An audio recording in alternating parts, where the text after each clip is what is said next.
그럼 그 당시에 이제 경복궁에 침공을 해서 거의 뭐 고종을 생포해서 인질로 잡고 있는 뭐 그런 상황이 그런 상황이죠. 예, 그런 상황. 그러니까 그 왕에 있는 침소만 그들이 침범하지 않고 있고 바깥에는 이제 일본군이 다 장악하고 있는 상황. 거기 드나드는 사람도 저 이제 몸수색 당하는 그런 상황이에요. 뭐 이제 그런 상황에 어떤 결과 대응하는 그런 어떤 결정적 상황이 지금 이제 우리가 흔히 교과서에서 쓰고 있는 아관 파천이라고 그 쓰고 있는 아관 망명이다. 이제 그게 이제 지금 쓰신 책인데 그 아관 망명 가보회란이 얼마나 심각했으면 아관 망명으로까지 이어졌느냐 그 얘기를 조금 부연해 주시죠. 근데 문제는 이제 고종과 민비가 그때는 이제 명성황후 아니니까 민비라고 하겠습니다. 민비가 이 상황을 돌파하기 위해서는 외세를 쓰지 않으면 안 된다고 생각을 해요. 그게 이제 러시아였는데 러시아는 당시 시베리아 철도가 완공이 안 돼가지고 한반도에 깊이 개입하지 않으려고 그래요.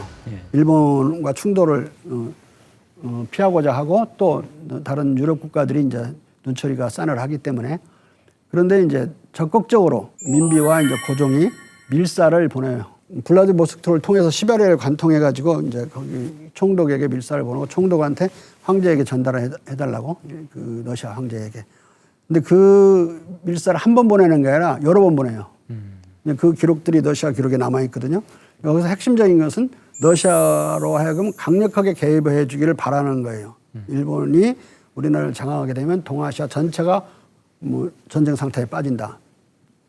충분히 알고 있죠. 이 러시아도.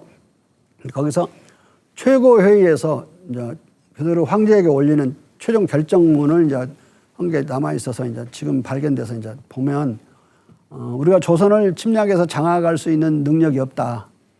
그걸 장악을 하려면 극동 함대를 어마어마하게 태평양 함대를 강화해야 되는데 우리는 아직 그 재정이 그 상태가 아니고 시베리아 철도는 아직 완공되려면 멀었고 그렇기 때문에 조선을 무해 중립지대로 유지를 시키는데 우리 러시아의 최대 국익이 있다. 그 결론을 내서 올려요. 러시아 측 자료를 보면 한반도에 대한 영토적 야욕이 하나도 없는 거예요. 다른 나라가 조선을 못 먹게 하는 데는 관심이 많은데 자기들이 들어와서 여기를 완전히 차지하려는 영토 야욕은 없는 거예요. 근데 그 뒤부터 계속 끊임없이 조선의 친일 매국적인 그런 지식인들은 일본의 야욕과 러시아 야욕을 대등화시키거나 아니면 일본은 야욕이 없는데 러시아는 호시탐탐 노린다고 해서 반러 친일적인 그런 입장을 취하거든요. 특히 우리 독립신문이나 독립협회 입장들은 나중에 그렇게 돼요. 그런데 이 러시아가 받아들여요. 적어도 조선은 중립적인 무해지역이어야 된다는 입장에서 조선의 개입을 요청하는 요청을 반은 받아들여요. 그래서 이제 혼자는 하기 어려우니까 독일, 프랑스에서 이제 삼국 간섭이 벌어지는 거죠. 삼국 간섭이 벌어지니까 그때도 4월 달인데 95년 4월 달부터 고종과 민비가 갇혀 있는 포로 상태에서 좀 벗어나요. 벗어나서 이제 신하들에 대해서 통솔력도 발휘하고 명령도 하고 지시도 하고 그러면 좀 말을 듣는 상황이 벌어지고 김홍집 내각에 이런 자들도 박영현은 도망가 버리고 불리해지니까 이제 일본으로 다시 망명을 했고 민비를 죽이려다가 들켜서 이제 도망가요. 예. 당시는 이렇게 우리나라 같이 이렇게 뭐 서양 국가가 아닌 나라와 그들이 조약을 맺을 때는 그 공간에서 우리나라의 법률 체계를 믿지 못해가지고 치안이나 그걸 믿지 못해서 자기들이 그 공사관을 독립된 자기의 영토로 아는 최법권 지역으로 선언을 하고 그런 불평등 조약을 맺었어요.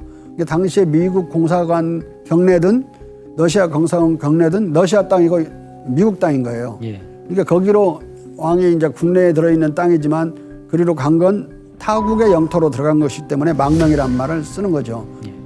국제법적으로는 그걸 정확한 말이고 당시 자기가 고종이 발표한 그 왕의 문서 안에도 국민들이 알 수 있게끔 국제 만국 공법에 따라 그 전례에 따라 이허했다 이렇게 이제 써놓은 거 보면 국제법을 정확히 알고 움직인 거예요. 그러니까 어느 날 가만히 있다가 무서우니까 러시아 공사관 1000m 도망간 것처럼 그 아간 파천이라고 쓰면 그래서 틀린 이야기가 되는 거죠. 근데 그런 상황에서 일본 입장에서는 전쟁을 2번 치렀잖아요. 동학군하고 1번 치렀고 또 청나라하고 치렀는데 철병을 계속 요구하는 두 왕 부처 때문에 전쟁의 모든 성과가 하루아침에 성과가 없어지게 생겼는 거예요. 러시아의 강력한 개입이 또 그 배경에 있고, 그러니까 이게 꿍꿍 앓다가 가장 강력한 철병 요구 분자, 그게 이제 민비라고 파악을 한 거예요. 그리고 고종은 바보다. 민비를 죽여버리면 정신질환자가 거의 될 것이다. 그러니까 완전히 산 사람도 무력화시켜버릴 수가 있다. 민비만 제거하면. 그래서 우리나라는 그런 삼포 공사를 군인이거든요. 기본적으로 중장 출신. 그러면 지금 말씀하신 것이 결국은 갑오왜란에서 시작해서 자기들의 이제 어떻게 보면 전리품이었던 청일 전쟁에서 승리하면서 얻었던 그 요동반도를 삼국 간섭으로 잃게 되고 고종께서 또 왕권을 좀 어느 정도 회복을 하는 그런 상황에서 결국은 일본에서 가장 눈에 가시는 바로 고종과 민비 두 사람이 철병을 요구하는 과정 속에서 거기에 대한 대응책으로 그들 입장에서 대응책으로 일어났던 게 결국은 을미외변, 우리가 흔히 을미사변이라고 알고 있는 을미외변이군요. 을미외변이라고 해야 맞고요. 예. 을미사변은 가해자가 누군지를 몰라요. 예. 사변이니까. 근데 외변은 일본 놈들이 가해자라는 게 드러나는 거고, 그리고 최근의 연구들에 의하면 그대로 그 여러 가지 사료와 기록들에 의하면 미야모토라고 하는 일본 소위가 민비를 시해합니다.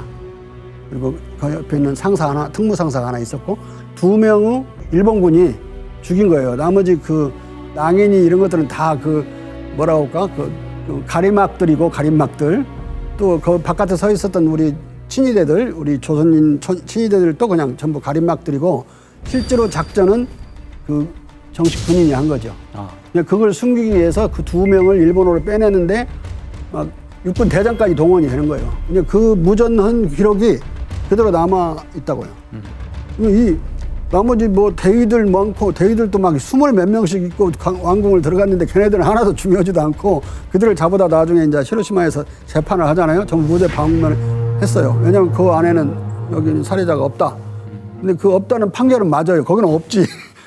2놈은 딴 배로 빼갔기 때문에 없다는 건 맞지만, 그 실질적인 일본 군관 2명, 하나는 특무하사고 하나는 소위, 이 2명이 일본군이고 일본 정부의 명을 봐서 움직였으니까 이또가 살해한 거예요.